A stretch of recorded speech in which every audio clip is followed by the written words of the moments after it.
Okay,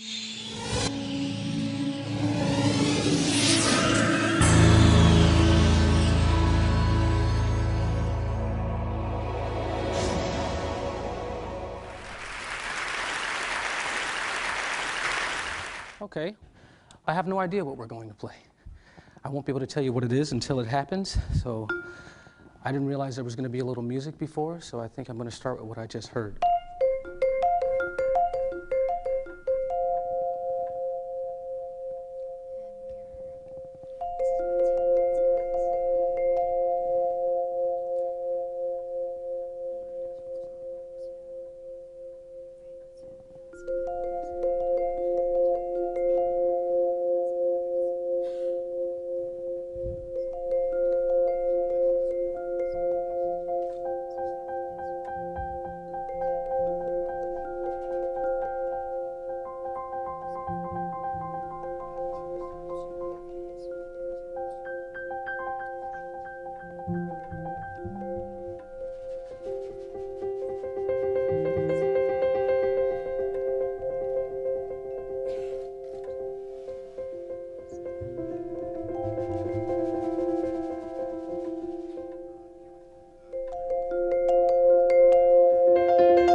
Okay, so first of all, let's welcome Mr. Jamire Williams on the drums. Bernice Travis on the bass. And Mr. Christian Sands on the piano.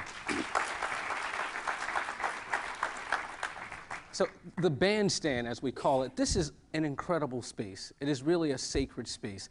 And one of the things that is really sacred about it is that you have no opportunity to think about the future or the past. You really are alive right here in this moment. There are so many decisions being made when you walk on the bandstand. We had no idea what key we were going to play in. In the middle, we sort of made our way into a song called TT Boom, but that could have happened, maybe, maybe not. Everyone's listening, we're responding. You have no time for projected ideas, right? So the idea of a mistake, from the perspective of a jazz musician, it's easier to talk about someone else's mistake. So, the way I perceive a mistake when I'm on the bandstand, first of all, we don't really see it as a mistake. The only mistake lies in that I'm not able to perceive what it is that someone else did. Every mistake is an opportunity in jazz. So if something, it's hard to even describe what a funny note would be. So for example, if I played a color like we were playing in a palette that sounded like this. So if Christian played a note, like play an F, see these are all right inside of the color palette. If you played an E,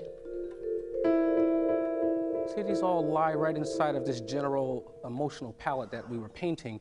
If he played an F sharp though, to most people's ear, they would perceive that as a mistake. So I'm going to show you, we're going to play just for a second, and we're going to play on this palette, and at some point, Christian will introduce this note, and we won't react to it. He'll introduce it for a second, and I'll stop. I'll talk for a second. Ready? Well, no. Let's see what happens. We play with this palette.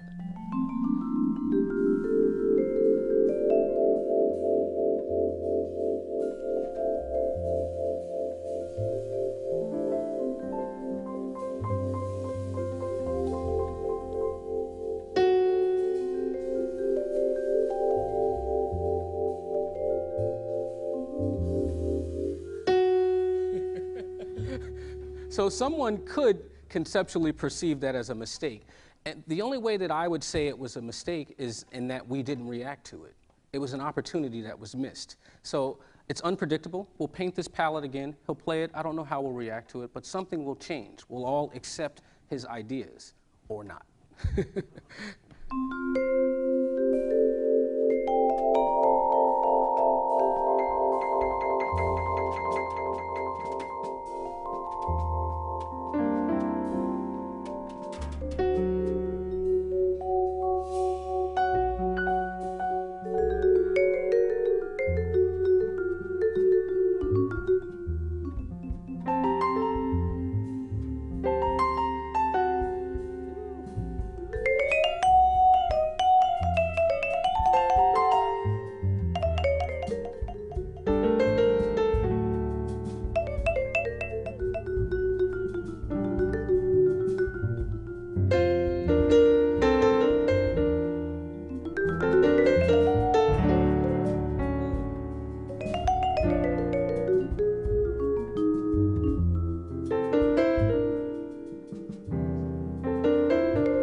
So you see, he played this note. I ended up creating a melody out of it. The texture changed in the drums this time. He got a little bit more rhythmic, a little bit more intense in response to the way that I responded to it. So there is no mistake. The only mistake is if I'm not aware, if each individual musician is not aware and accepting enough of his fellow band member to incorporate the idea, and if we don't allow for creativity.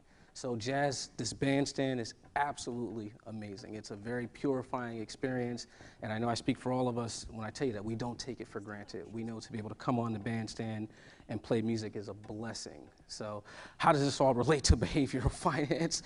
Well, we're jazz musicians, so stereotypically we don't have a great relationship to finance, but anyway, I just wanted to sort of point out the way that we handle it, and the other dynamic of it is that we don't micromanage in jazz. You have some people who do, but what that does is it actually limits the artistic possibilities, right? If I come up and I dictate to the band that I want to play like this, and I want the music to go this way, and I just jump right in. Ready? Just play some time. 1, 2, 1, 2, 3, 4.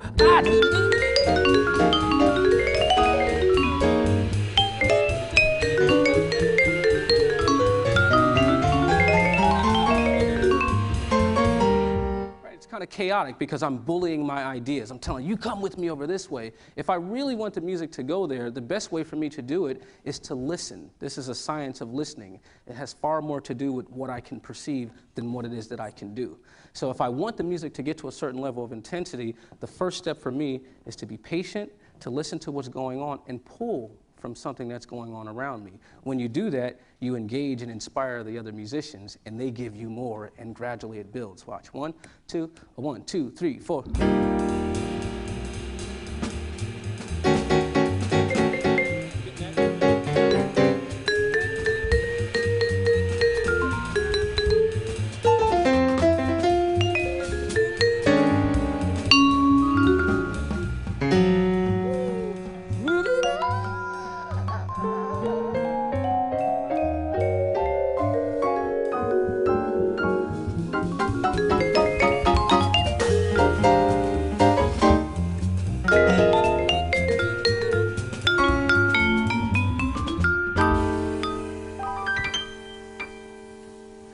Totally different experience when I'm pulling like this. It's much more organic, much more nuanced. It's not about bullying my vision or anything like that. It's about being here in the moment, accepting one another, and allowing creativity to flow. Thank you.